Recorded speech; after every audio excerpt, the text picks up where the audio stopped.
पिछले भाग में आपने देखा कि गीतेश प्रिया के भाई के शादी में जाने के लिए हाँ तो कह देता है।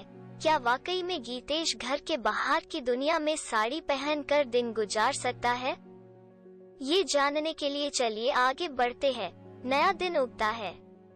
पिछली रात मुझे एक ऐसा सपना आया था जिससे मेरे तो होश ही उड़ गए थे।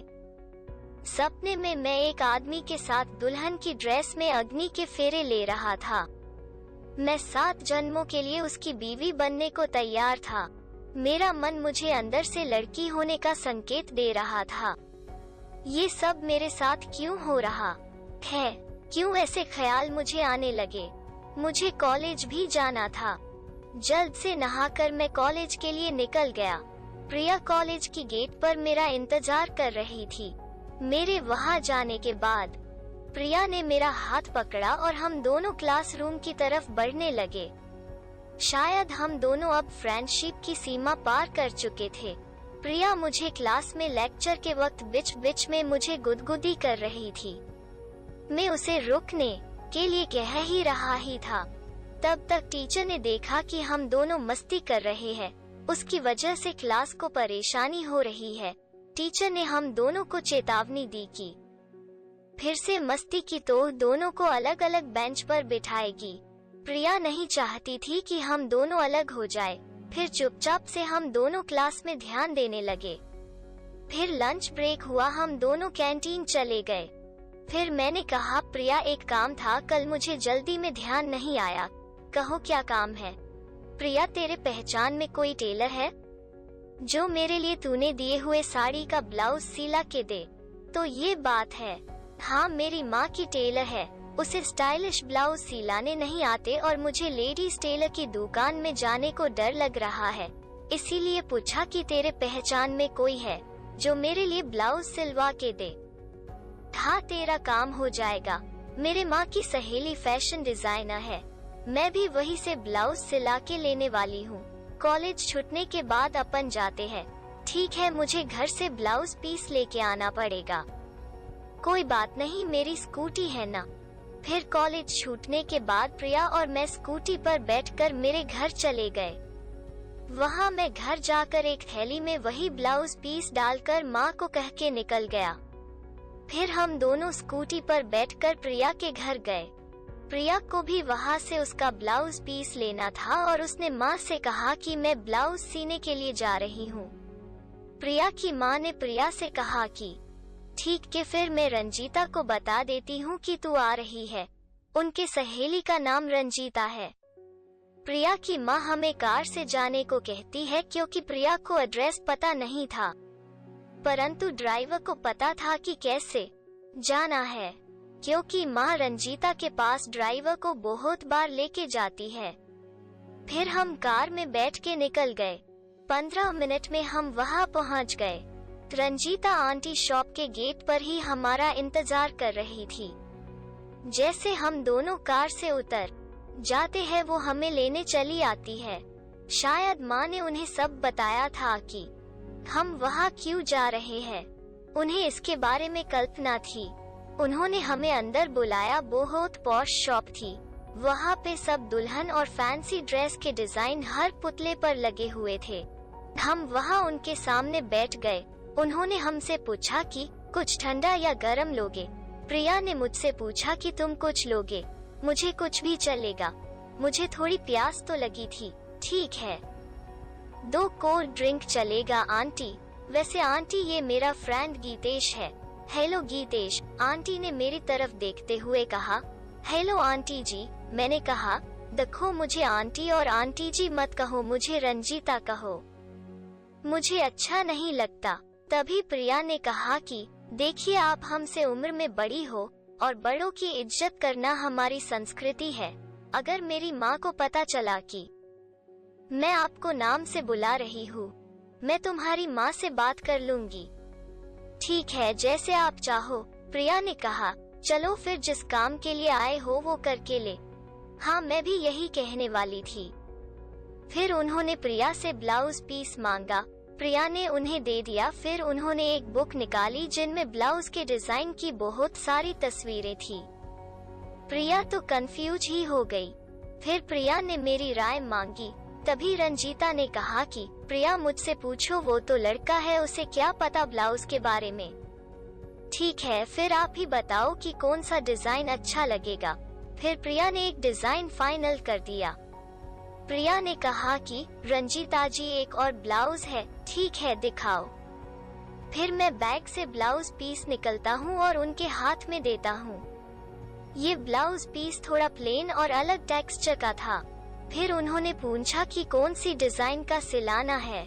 प्रिया ने जवाब दिया कि डीप बैक स्लीवलेस। फिर वो प्रिया को नाप लेने के लिए अंदर लेके जाती है। 4-5 मिनट के बाद बाहर आती है। ठीक है प्रिया, दोनों ब्लाउज 2 दिन में मिल जाएंगे। प्रिया ने कहा, रंजीता जी वो दूसरा ब्लाउज इसके लिए है। ये सुनकर तो रंजीता चौंक गई। प्रिया, तुम मजाक कर रही हो क्या? नहीं, मैं मजाक नहीं कर रही। भला एक लड़के को ब्लाउज की जरूरत कब से पड़ने लगी, वो भी स्लीवलेस। रंजीता जी, आप इस लड़के के बारे में कुछ नहीं जानती। एक बार आप इसे साड़ी पहनते वक्त देखोगी, तभी आपको विश्वास होगा। मुझे लगता है कि साड़ी पहनने में ये आपको भी पीछे छोड़ देगा। प्रिया ने रंजीता जी को चैलेंज किया और मुझे फिर से संकट में डाल दिया। चलो फिर हो जाए। उन्होंने चैलेंज स्वीकार लिया। शायद वो सोच रही होगी कि एक मामूली लड़का मुझे कैसे हरा सकता है। मैं प्रिया को ये सब करने से मना कर रहा था। वो कुछ सुनने को तैयार नहीं थी। देख गीतेश, मेरे लिए तुझे कुछ भी करके इन्हें हराना पड़ेगा। ठीक है, फिर मैं कोशिश करूँगा। फिर रंजीता के एक महिला स्टाफ ने मेरे लिए और रंजीता के लिए ब्लाउज, पेटीकोट और साड़ी की व्यवस्था कर दी। फिर हम दोनों ट्रायल रूम में जाके ब्लाउज और पेटीकोट पहन कर आ गए। फिर प्रिया ने काउंटडाउन किया, 3, 2, 1, गो। फिर हम दोनों ने साड़ी पहनना शुरू किया। मैं साड़ी पहनने में इतना माहिर था, परंतु ऐसे किसी से स्पर्धा करने का मेरा कोई इरादा नहीं था। करीबन 3 मिनट में मैंने पूरी साड़ी बांध ली और रंजीता जी देखती ही रह गई। उनके लेडी स्टाफ ने भी अपने मुंह को दोनों हाथों से अड़क दिया। रंजीता जी ने हार स्वीकार कर ली। अब वो ये जानना चाहती थी कि मैंने इतनी तेजी से साड़ी बांधना कैसे सीखा। उन्होंने मेरी तारीफ की, मैंने साड़ी इतनी तेजी से और बखूबी बांधी थी। फिर मैंने साड़ी उतार दी।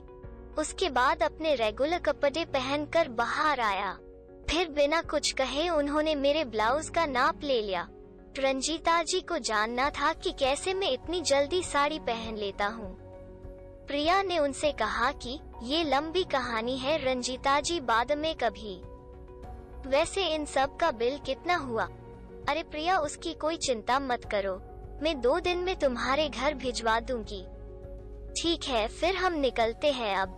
फिर हम वहाँ से निकल गए। प्रिया ने ड्राइवर को सीधा मेरे घर की तरफ लेने को कहा। अब हमारा बाय करने का तरीका थोड़ा बदल गया था। मेरा मतलब प्रिया अब मेरे गाल पर किस करने लगी। मैंने अब तक उसे रिटर्न किस नहीं किया था। फिर मैं घर चला गया और प्रिया भी अपने घर चली गई। घर आने के बाद मैंने माँ से कहा कि ब्लाउज सिलाने का काम हो गया। प्रिया ने मदद कर दी। चलो अच्छा हुआ। लगभग दोपहर 2 बज गए थे। मैंने खाना खाया और उसके बाद मैंने एक घरेलू साड़ी पहन ली। आज मैंने साड़ी का पल्लू खुला छोड़ा था और प्रिया ने खरीदी हुई लो हील वाली सैंडल पहन ली।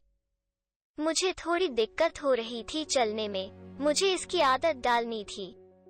20 दिन थे प्रिया के भाई के शादी के लिए। मेरे पास काफी वक्त था। साड़ी का पल्लू खुला छोड़ने के कारण मेरा एक हाथ पल्लू संभालने में व्यस्त रहता था और मुझे थोड़ा थोड़ा पता चल रहा था कि चलते वक्त साड़ी की प्लीट्स को किक करके सामने की तरफ उड़ाने से मुझे चलने में भी कोई प्रॉब्लम नहीं होगी। पूरे हफ्ते यही चल रहा था। हर दोपहर को मैं 2 घंटे साड़ी और सैंडल पहनकर बिताने लगा। मेरा धीरे धीरे आत्मविश्वास बढ़ने लगा। मुझे हर दिन एक ही विचार आता था कि काश मैं लड़की होता, जैसे मेरे शरीर में एक लड़की की आत्मा कैद हो। मुझे अब लड़कों की कपड़ों से नफरत होने लगी। 5वां सोमवार आया, मेरे लिए कुछ खास नहीं था। मुझे अब आदत सी हो गई थी। पूरा दिन साड़ी में गुजारना मेरे लिए कोई बड़ी बात नहीं थी। मुझे अब बाहर से भी पूरी लड़की बनना था। मेरे दिमाग में एक और बात चल रही थी कि अगर ये बात प्रिया को पता चली तो क्या वो मुझसे वैसे ही प्यार करेगी या फिर मुझे छोड़ देगी। प्रिया को मैं खोना नहीं चाहता था। उस दिन की घटना के बाद मैं कॉलेज जीन्स ही पहनकर जाने लगा। एक दिन प्रिया मुझे कॉलेज के कैंपस में सुनसान जगह लेके गई। वो मेरी आंखों में आंखें डालकर देखने लगी। मैं उस समय प्रिया से आंखें नहीं मिला पा रहा था। वो धीरे धीरे मेरे करीब आने लगी। मैं अपनी जगह डटा रहा। फिर उसने अपने होठों से मेरे होठों को छू लिया। मेरा भी खुद पर से नियंत्रण खोकर उसे प्रतिक्रिया करने लगा। वो करने के दौरान प्रिया ने कहा कि मैं तुझसे शादी करना चाहती हूँ गीतेश। ये सुनकर मैं रुक गया। मुझे समझ नहीं आ रहा था कि उसे क्या कहूँ। क्या हुआ गीतेश, रुक क्यों गए? क्या तुम मुझसे प्यार नहीं करते? ऐसी बात नहीं है प्रिया, मैं भी तुमसे बहुत प्यार करता हूँ, पर तुम अमीर खानदान से हो और मैं मिडिल क्लास फैमिली से। तुम्हारे घर वाले राजी नहीं होंगे इस शादी के लिए, और हमारी अब तक उम्र भी नहीं है ये सब सोचने की। तुम मेरे घर वालों का टेंशन मत लो गीतेश, और हम 18 से ऊपर हैं। अब हमें अधिकार है खुद के जीवन का फैसला लेने का। हाँ, पर उसके पहले मैं तुम्हें एक बात बताना चाहता हूँ प्रिया। कहो फिर। देखो प्रिया, मुझे अब लड़कों के कपड़ों में कोई दिलचस्पी नहीं है। मुझे अब मेरे खुद के कपड़ों में घुटन सी महसूस होने लगती है। मुझे ऐसा लगता है कि 24 घंटे में लड़कियों के ही कपड़े पहनकर रहूं। मुझे लगा ही था तुम अब क्रॉस ड्रेसर हो गए हो। ये क्या होता है प्रिया? क्रॉस ड्रेसर मतलब विरुद्ध जेंडर के कपड़े पहनना। नहीं प्रिया, मुझे सिर्फ कपड़े ही नहीं, मुझे अंदर से लड़की होने की फीलिंग आती है, जैसे कि मेरे अंदर कोई महिला की आत्मा बसी हो। ठीक है, फिर मेरे भैया की शादी होने दो, फिर इस पर विचार करेंगे। फिर इसके बाद प्रिया ने अपनी बैग से ब्लैक स्लीवलेस ब्लाउज निकाला और मुझे दिया। मैंने वो ब्लाउज तुरंत अपनी बैग में डाल दिया। फिर प्रिया ने मुझे घर ड्रॉप किया और वो चली गई। कहा कि वीडियो कॉल करूंगी। फिर मैं घर गया, माँ को वो ब्लाउज दिखाया। माँ ने कभी स्लीवलेस ब्लाउज नहीं पहना था, तो उन्हें थोड़ा अजीब महसूस हो रहा था कि उसका बेटा स्लीवलेस ब्लाउज पहनकर प्रिया के भाई के शादी में जाएगा। दोपहर को खाने के बाद मैं वही ब्लाउज और साड़ी पहन ली और सैंडल भी डाली, और फिर प्रिया को वीडियो कॉल किया। प्रिया ने कॉल उठाया और देखा कि मैं वही साड़ी पहनकर एकदम सेक्सी दिख रहा था। प्रिया ने मेरी तारीफ की। थोड़ी देर बाद हमने कॉल काट दिया। फिर मैंने खुद को घरेलू साड़ी में चेंज किया। किचन में थोड़ा काम था। माँ टीवी देख रही थी। मैंने किचन का सारा काम निपटा दिया और माँ के साथ जाके सीरियल देखने लगा। अब मैं साड़ी संभालने में एक्सपर्ट हो चुका था। कई दिनों से मैं रास्ते में आते जाते औरतों को देखता रहता था कि वो साड़ी पहनकर कब और कैसे खुद की संभालती है। वो सब देखकर मैं घर पर प्रैक्टिस करता रहता था। माँ को भी इसका कोई अंदाजा नहीं था। अगले सोमवार को मैं अपने खुद के भविष्य को लेकर माँ से बहुत जरूरी बात करने वाला था। शायद माँ को बड़ा झटका लगने वाला था। सप्ताह गुजर गया। आज 5वां सोमवार था। आज मैं माँ से ऐसी बात करने वाला था, वो सुनकर शायद उन्हें बिजली का झटका लगे। मुझसे भी अब रुका नहीं जा रहा था। दोपहर को मैं माँ से बात करूँगा।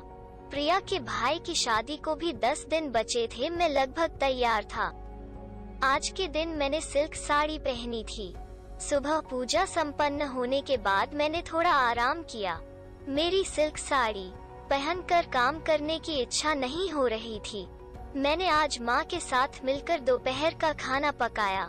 माँ मुझे पीछे खड़े होकर अनुदेश दे रही थी और मैं वैसा ही करता गया। खाना बनाते वक्त जब मेरे हाथों की चूड़ियाँ आवाज कर रही थी, तभी मुझे औरत होने का एहसास हो रहा था। खाना बनाते वक्त गैस की गर्मी से मुझे पसीना आने लगा।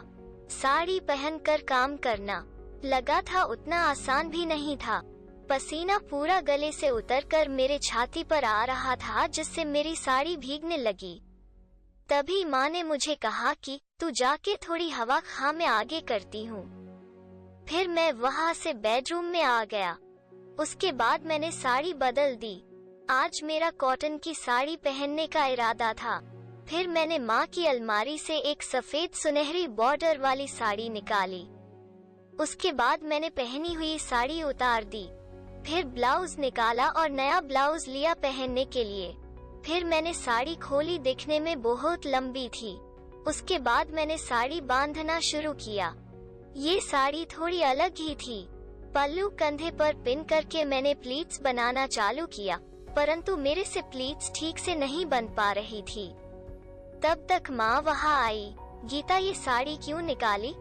क्यों, क्या हुआ माँ? ये मुझ पर अच्छी नहीं लग रही क्या? नहीं बेटा, वो बात नहीं है, ऐसी साड़ी कभी भी नहीं पहनते।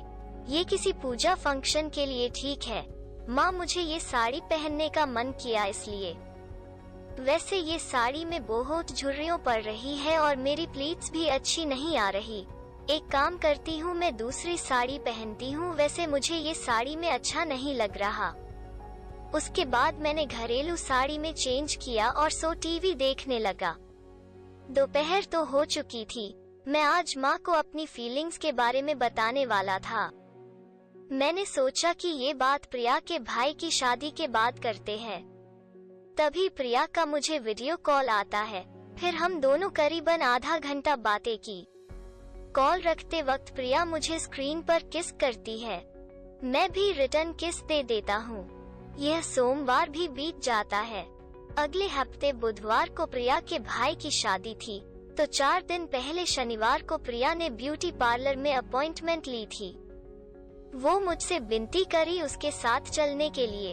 तो शनिवार को कॉलेज के बाद हम दोनों पार्लर के लिए निकल गए। वहाँ पे अंदर जाने को मैं शर्मा रहा था। प्रिया मेरा हाथ खींच के मुझे अंदर लेके गई।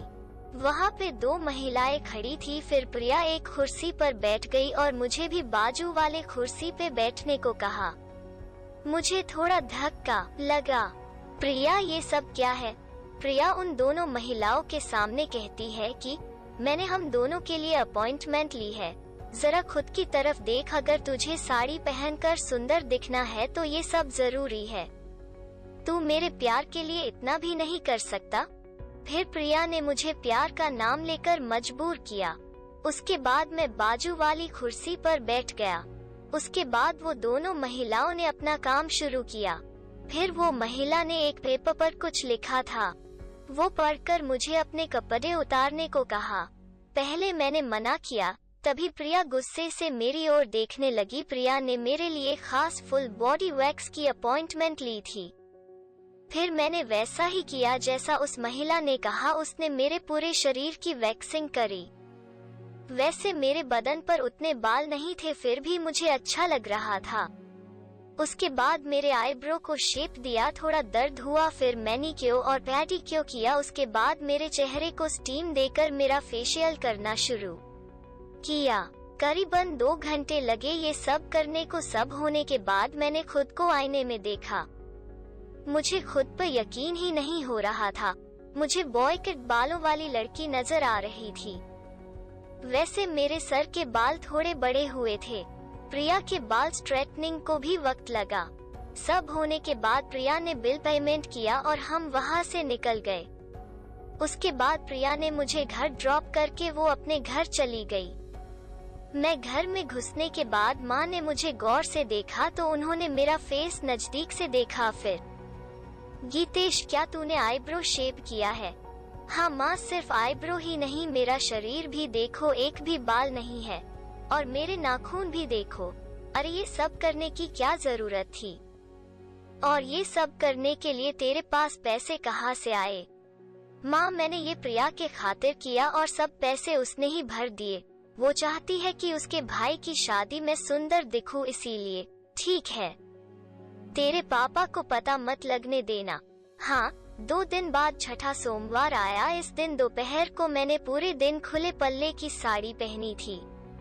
माँ भी मुझे देखकर हैरान हो गई कि आजकल ये तो मुझसे भी अच्छे तरीके से साड़ी संभाल लेता है। साड़ी में दिन बिताना जैसे मेरे बाएं हाथ का खेल था। मैंने बेसिक मेकअप करना भी सीख लिया था। आज के दिन रात को मैं मैक्सी पहनकर सो गया। अगले दिन में कॉलेज गया, देखा तो प्रिया कॉलेज नहीं आई थी।